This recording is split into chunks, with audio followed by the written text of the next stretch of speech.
Si l'on veut intervenir avec efficacité et précision sur les cartes enregistrées dans l'unité de contrôle des motos Harley-Davidson, il est essentiel de comprendre la structure de base du programme fonctionnant dans l'unité de contrôle de l'injection. Dans l'unité de contrôle du moteur, un programme dénommé Application a été enregistré. Il s'agit du programme de contrôle de base et il porte un numéro. Les versions peuvent différer selon le territoire du vendeur original ou présenter une actualisation, c'est-à-dire une version améliorée. Application est le programme de contrôle qui régit la marche du moteur. Il lit les informations fournies par les capteurs et commande tous les éléments actionneurs. Le programme Jack4Tune propose une seule application choisie pour une moto donnée. Nous nous sommes toujours efforcés d'utiliser une application actualisée pour un comportement stable. Un élément important du programme Application est la calibration. Il s'agit d'un ensemble de tableaux de paramètres. Calibration utilise des paramètres pour gérer le moteur en question. Les paramètres indiqués dans Calibration ont deux tâches principales. Premièrement, décrire les paramètres mécaniques, pneumatiques et hydrauliques du moteur en question. La description fournie comprend les cartes VE, de la cylindrée du moteur et du flux d'injection. Il est essentiel que ces paramètres décrivent l'état réel du moteur qui doit être commandé. Nous expliquons pourquoi ceci est essentiel dans notre vidéo « Pourquoi faire du tuning ». Deuxièmement, permettre le réglage des paramètres selon lesquels le système de commande de l'injection gère la combustion du moteur. Il s'agit de la carte AFR ciblée, l'avance de l'injection et tous les autres paramètres qui n'ont pas été évoqués précédemment. Les paramètres indiqués dans les tableaux Calibration sont divisés en trois groupes principaux. Le premier groupe comprend les cartes de carburant. Ces cartes ont pour but principal une optimisation du moteur. Leur structure, ainsi que les méthodes de réglage seront décrites en détail plus loin. Le premier groupe comprend les cartes de l'avance de l'injection. Nous recommandons de ne pas modifier ces cartes. L'optimisation de ces cartes est très difficile sur le plan technique et dépasse le cadre de cette formation. Dans la plupart des cas, si le moteur n'a pas subi de reconstruction importante, ces changements n'apportent que très peu de bénéfices. Au cas où le moteur est mis en marche dans un territoire où le carburant à faible indice d'octave est disponible, et souvent par de fortes températures extérieures, une surcharge peut entraîner l'inflammation, une détonation du combustible dans le cylindre du moteur. La solution à ce problème est alors une délicate diminution de l'avance de l'injection du moteur dans ces zones problématiques. Le troisième groupe comprend les autres paramètres. L'unité de contrôle contient un très large éventail de paramètres. Le programme Jack4Tune donne accès à une certaine partie de ces paramètres qui sont essentiels pour un réglage effectif du moteur. Une description plus précise et les réglages recommandés seront décrits plus loin. Nous arrivons ensuite à l'explication des cartes de carburant qui sont la principale cible d'optimisation de Jack4Tune.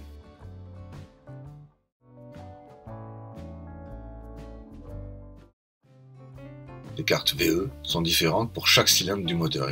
Il s'agit d'une des caractéristiques principales des moteurs à deux cylindres en V longitudinaux. VE signifie Volumetric Efficiency, c'est-à-dire rendement volumétrique. Cette valeur indique la quantité d'air que chaque cylindre est capable d'admettre. La valeur VE donne le rapport de la quantité d'air réellement admis divisé par le volume de la cylindrée. La valeur est donnée en pourcentage. Cette valeur dépend bien sûr de l'ouverture des boîtiers papillons du moteur et du régime du moteur. Il s'agit donc toujours de deux tableaux différents pour chaque cylindre.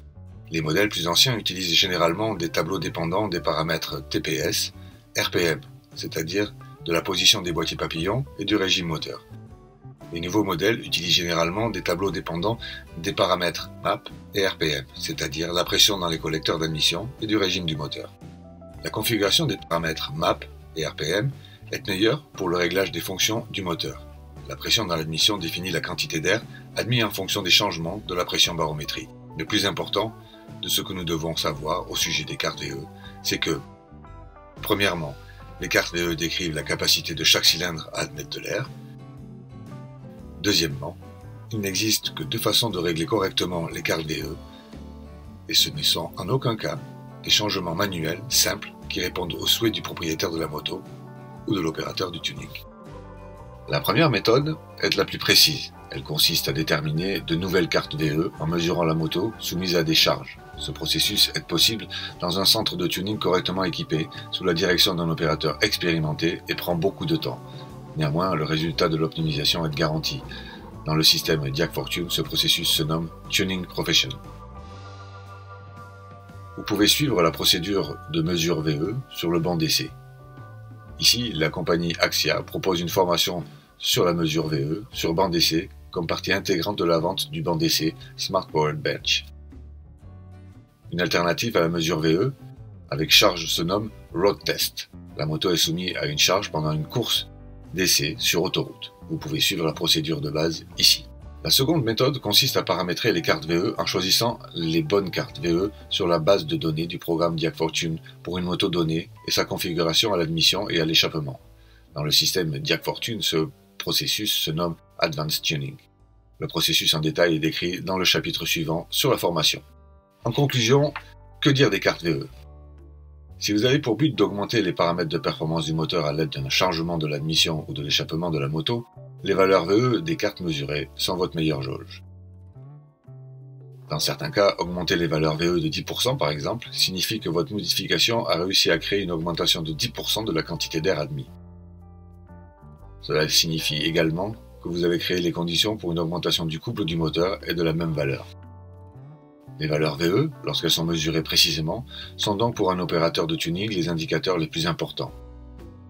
Leur plus grand avantage est qu'elles décrivent les performances du moteur sur tout le spectre des régimes de marche du moteur à la fois. Les caractéristiques de performance, souvent présentées, ne décrivent que les comportements du moteur en marche avec des boîtiers papillons entièrement ouverts.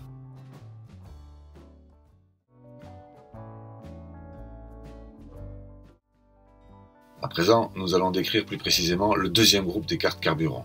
Il s'agit des cartes AFR ou encore les cartes AFR ciblées. Cette carte permet à l'opérateur de régler les proportions du mélange sous tous les régimes du moteur. Cette carte est unique et vaut pour les 2 cylindres à la fois. Le processus de réglage de cette carte doit être ciblé et basé sur la connaissance de l'opérateur qui les effectue. Précisons tout d'abord que c'est l'AFR ou Air Fuel Ratio, le rapport du mélange. La valeur AFR définit la proportion de la masse d'air admise en kilogrammes et la masse de carburant injecté en kilogrammes aussi pour un cycle du cylindre du moteur. Le mélange d'air et de carburant dans le cylindre se situe environ à 12 et 18 AFR. La valeur AFR est évidemment plus importante. Elle définit la proportion du mélange permettant une réaction chimique complétée, c'est-à-dire l'oxydation par la combustion entre le carburant, l'hydrocarbure et l'oxygène contenu dans l'air admis. Le résultat de la réaction chimique est de l'eau et des gaz neutres de dioxyde de carbone et d'azote. Cette proportion neutre s'appelle, d'un point de vue des émissions, le rapport stöchiométrique. Pour les carburants à essence sans additifs, il s'agit d'un rapport stöchiométrique de 14,6 AFR. La combustion du carburant dans un moteur réglé sur un rapport stöchiométrique garantit donc un minimum d'émissions moteur. Le catalyseur installé dans le pot d'échappement ne fonctionne avec efficacité que si le moteur fonctionne avec un rapport stöchiométrique AFR. Un moteur fonctionnant avec un mélange respectant le rapport stöchiométrique aura également une consommation de carburant minimale. Pour les valeurs du rapport de mélange AFR, la règle est la suivante. Lorsque l'AFR est supérieur à 14,6, le moteur fonctionne avec un mélange pauvre. Et lorsque l'AFR est inférieur à 14,6, le moteur fonctionne avec un mélange riche. Faire longtemps fonctionner un moteur avec un mélange pauvre entraîne un ralentissement de la combustion du mélange ainsi qu'une augmentation de la température dans l'espace de combustion. Le mélange termine sa combustion dans un cycle d'échappement autour des soupapes et le pot d'échappement. La température de l'espace de combustion augmente. Le fonctionnement du moteur est généralement instable, les soupapes risquent d'être endommagées et le pot d'échappement risque une surchauffe. Faire fonctionner un moteur avec un mélange moyennement riche augmente le couple du moteur et fait baisser les températures dans l'espace de combustion. Parallèlement, cela augmente la consommation du moteur. Un mélange très riche enlève le film d'huile des parois de cylindre du moteur et favorise l'usure mécanique. On observe une émission plus importante de carbone dans l'espace de combustion et dans le corps de l'échappement. Le mélange, qui n'a pas été entièrement consumé, finit sa combustion dans le tuyau d'échappement qui surchauffe significativement. Ici, il faut introduire une deuxième définition du rapport du mélange qui se nomme lambda et qui, de par sa définition mathématique, indique le coefficient de l'air rejeté. Le rapport stöchiométrique est représenté par la valeur lambda 1. Un avantage indéniable de cette expression du rapport de mélange est qu'elle ne dépend pas du type de carburant. Les cartes des motos Harley-Davidson, plus récentes, n'utilisent pas les valeurs AFR pour exprimer le rapport de mélange, mais utilisent la valeur lambda. Le programme Diag Fortune vous permet néanmoins d'afficher le rapport du mélange indépendamment de la manière dont l'unité de contrôle d'injection définit ses cartes de carburant. Le coefficient d'air rejeté, la règle est la suivante. Si le lambda est supérieur à 1, le moteur fonctionne avec un mélange pauvre.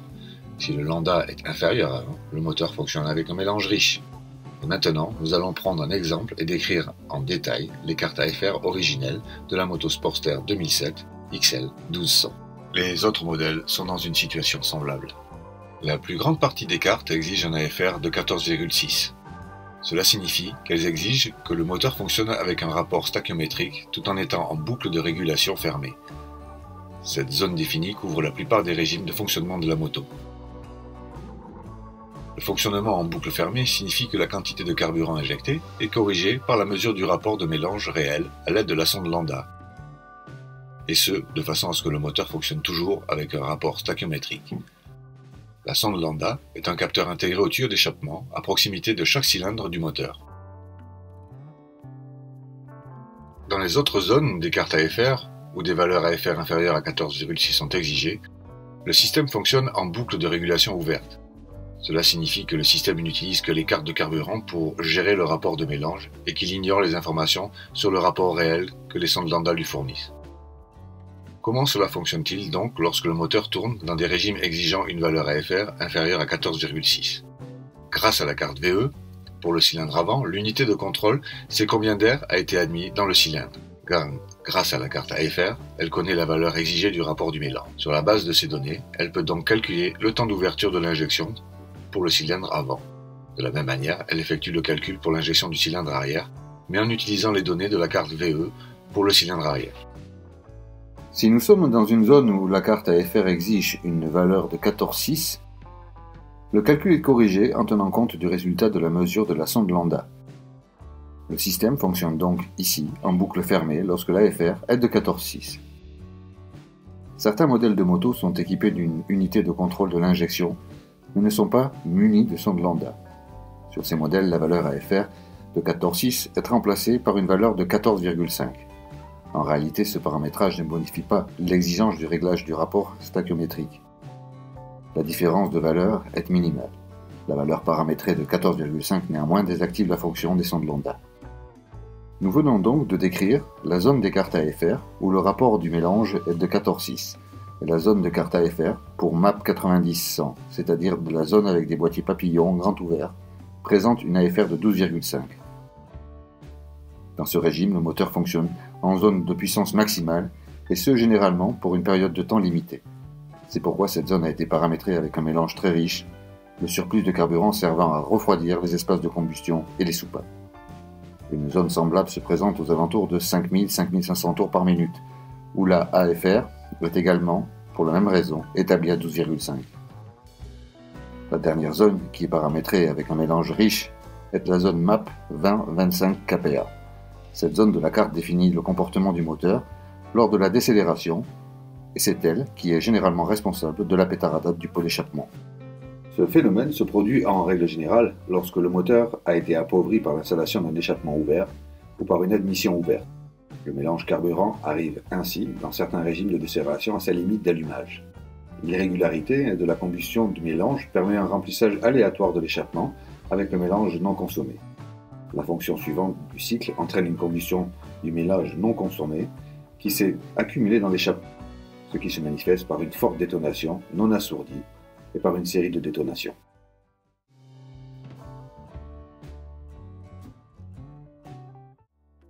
En adaptant le paramétrage de la carte AFR, nous pouvons optimiser des paramètres de rendement par rapport à l'économie de marche du moteur.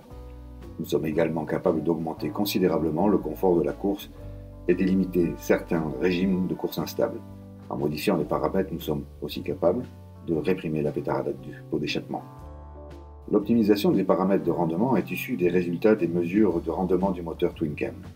Les caractéristiques affichent une dépendance mesurée du couple maximal entre 2000, 2500 et 3000 tours, à une AFR de l'ordre de 11 à 15. La mesure a été effectuée pour 60% et pour 100% de l'ouverture des boîtiers papillons. La caractéristique des couleurs noires représente la moyenne choisie. Grâce à cette caractéristique, on voit bien que la zone avec une AFR autour de 14,6 est certes optimale du point de vue des émissions et de la consommation, mais n'est pas optimale du point de vue des paramètres de rendement. Un simple réglage de l'AFR à une zone d'environ 13 permet automatiquement d'augmenter le couple. Un changement groupé des paramètres entraînerait cependant une augmentation de la production d'émissions et de la consommation du moteur.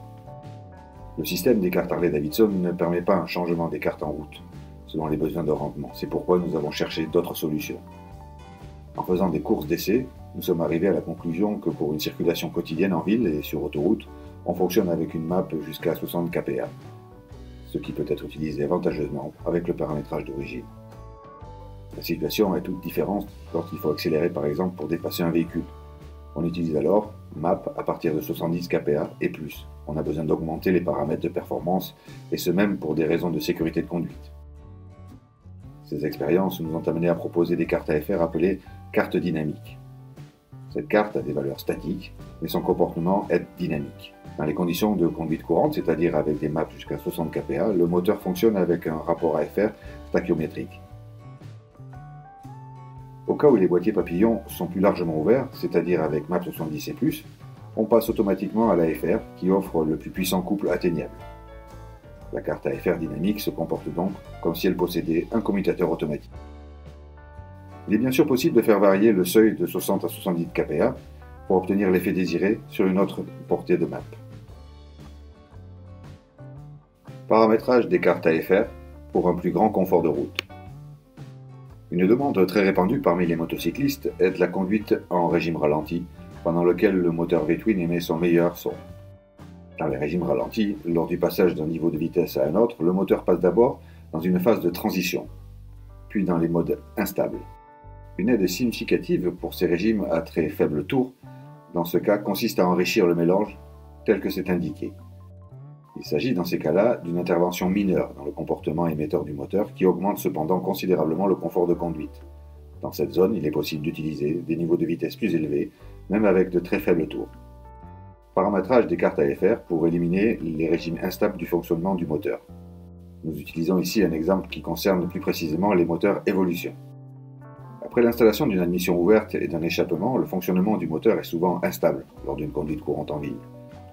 Il s'agit d'une vitesse de 50 km/h avec la troisième vitesse, et ce même après l'optimisation des cartes VE sur le banc d'essai. Grâce à des mesures, on a pu définir la zone des cartes dans laquelle ces instabilités se présentent.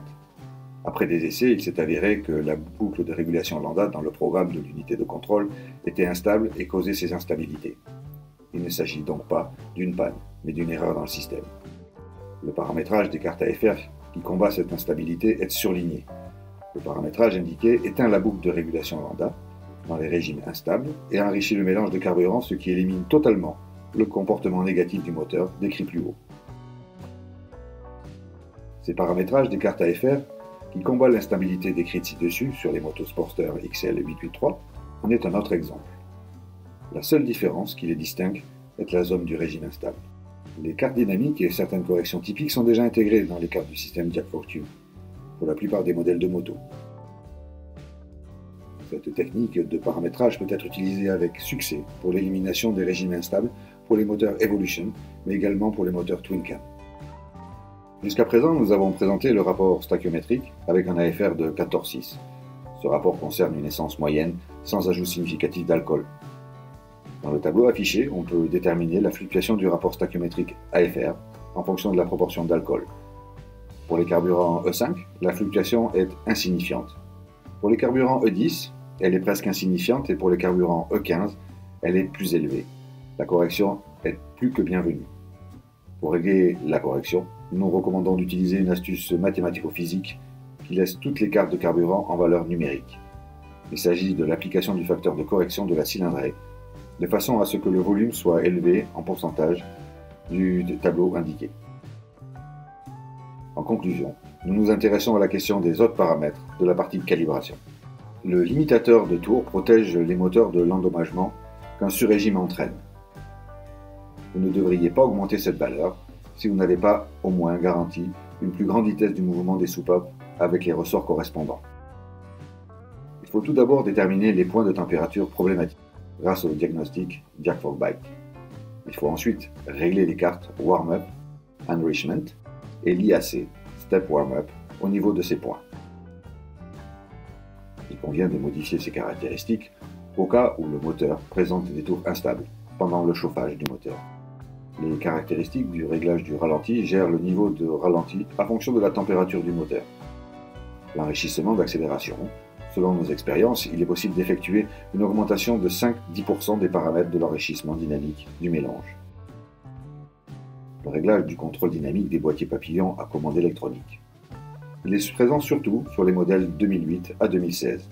La carte originelle présente une limitation significative du lien entre la position de la poignée de gaz, du guidon et la position des boîtiers papillons au ralenti. Le but du fabricant était de limiter l'accélération des paramètres de rendement de la moto. Il s'agit sans doute d'une certaine protection de l'embrayage et du boîtier de vitesse. Ces paramétrages diminuent le plaisir que le motocycliste tire d'un engin qui accélère brutalement. Cette carte donne à l'opérateur du tuning la possibilité de régler ses propres caractéristiques. Pour vous guider, nous proposons sur cette carte un nouveau paramétrage axial, Aggressive Throttle by Wire. Ce paramétrage augmente significativement les capacités d'accélération de la moto tout en conservant un certain degré de protection de ses composants. Il est fortement recommandé d'enregistrer tous les paramétrages que vous effectuez sur la carte de votre PC et de les renommer. Si vous voulez que les valeurs paramétrées soient appliquées sur la moto, il vous faut ensuite effectuer l'enregistrement de la calibration modifiée dans l'unité de contrôle grâce à JackFortune. Bien que le tuning d'une moto semble à première vue compliqué, le système JackFortune vous le facilite au maximum. Et de quelle manière? C'est ce que vous allez découvrir dans la vidéo suivante.